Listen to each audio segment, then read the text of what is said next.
Look, ultimately, it's really not that hard to date one person at a time. If it doesn't work, you can meet someone new. But I think people are getting into trouble, and I don't think it's conducive to the development of a relationship if you're dating a ton of people at the same time. But you can go on different dates and not be sleeping with them and stuff. You can just kind of see what you want. That's true. Right? That's true. But then you also have girls that are sleeping with like 3, 4, 5 guys at the same time.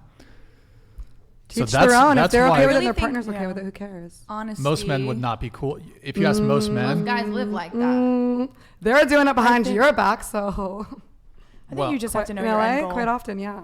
What men do. I feel like a lot of what you guys have been saying is very indicative of the type of men that you end up associating with. And I think even in a place like LA, like you're talking about a city of 10 million people, you might just be talking about a very niche demographic. Totally. We're in the industry. The industry we're in, makes exactly. Us 10 times exactly more my point, difficult to date anybody, first of all. So but what I'm saying, you don't meet some random guy down the street normally, no. And then you have people online that maybe might be a fan of yours, or you don't know who they are, or you meet someone with a check mark that's been in the industry that's fucked. So it's like, well, I guess what I'm saying is your own career aside, like you shouldn't be prioritizing what you're doing when you're looking for someone else, right? Like they have to have their own life, regardless of how it aligns, like professionally.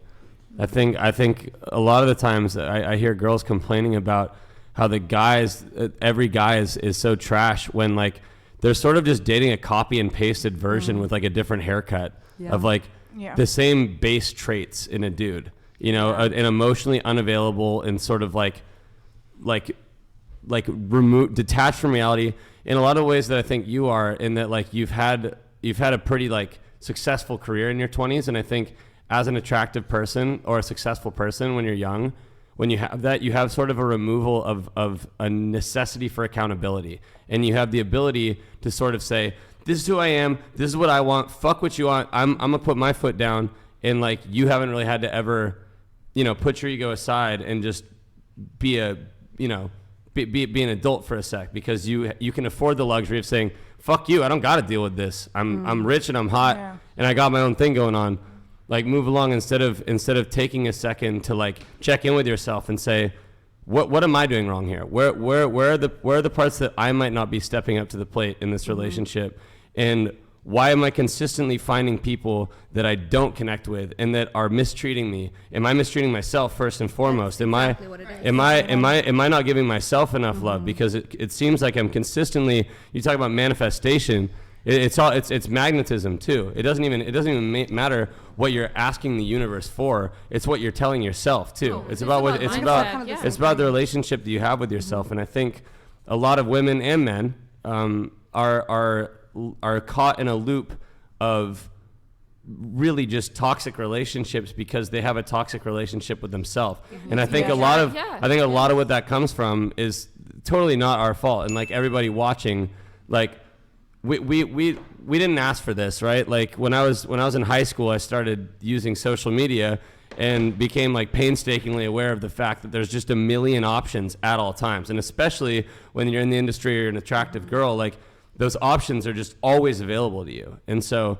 it's been really hard for me to be monogamous and like lock in with people that would have been absolutely amazing for me, that had nothing wrong with them, you know, and that I was the one that fell short, and I had to take responsibility for that and know that because I was in a position where I could afford to be with, you know, really hot girls and like live an incredible life, I didn't take accountability as a man to be the person that a partner would need. And I think that's where a lot of men fall short, is their lack of accountability. And it's the same thing with women, you know. We really have gotten so much ego with no basis, and you have just a generation of people that are so blameless and act like they're God's gift to earth when really we're all looking for the same thing. We want to be loved.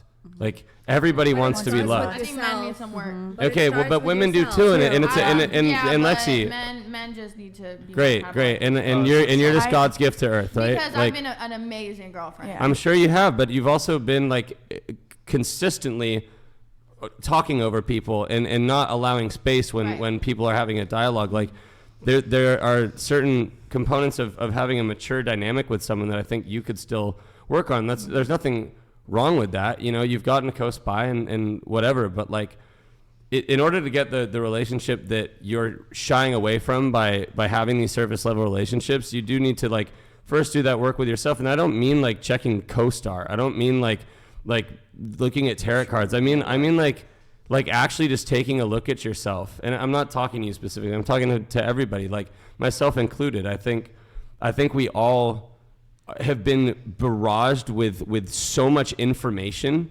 that it has clouded us and clouded our ability to really even know ourselves. And you have to clear that shit out before you can ever like even be the person like you in order to be the person that you like need to be to have that partner. Cause that's where I'm at in my life, right? Like I've consistently fallen short with relationships, or they've fallen short for me where it doesn't work. And I keep going, oh, they're just not right. They're just not right. They're just not right. But I think the reality is that I haven't really done that own checklist on myself, right? And gone, what type of person am I looking for? What are those boxes that I need to check?